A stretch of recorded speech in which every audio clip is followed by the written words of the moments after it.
रात में आसमान की तरफ देखा है और सोचा है ये सब कैसे शुरू हुआ।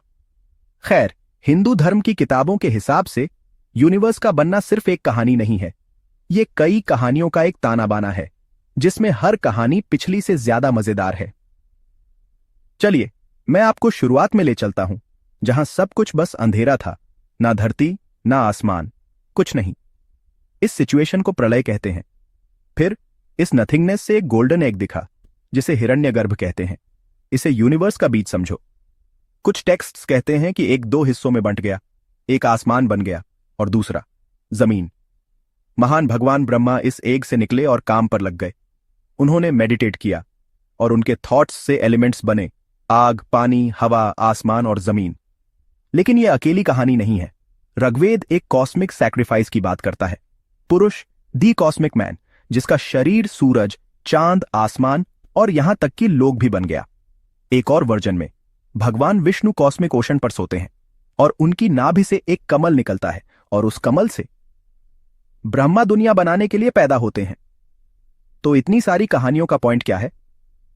हिंदू धर्म की किताबें सिर्फ एक फिक्स्ड एक्सप्लेनेशन नहीं देती, वे हमें एक्सप्लोर करने, सवाल पूछने और हैरान होने के लिए इनवाइट करती है।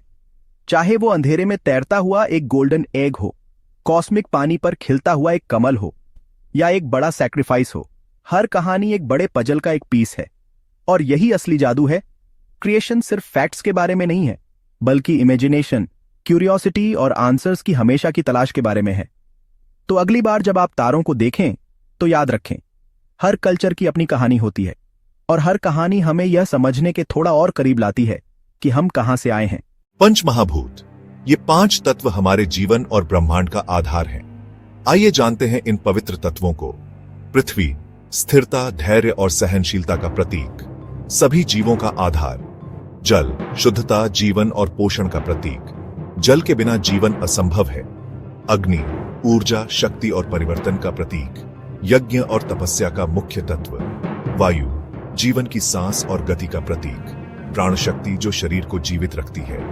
आकाश, अनंतता, चेतना और ध्वनि का प्रतीक, सभी तत्वों का आधार। इन 5 तत्वों का संतुलन ही जीवन का आधार है। योग और ध्यान से हम इस संतुलन को बनाए रख सकते हैं।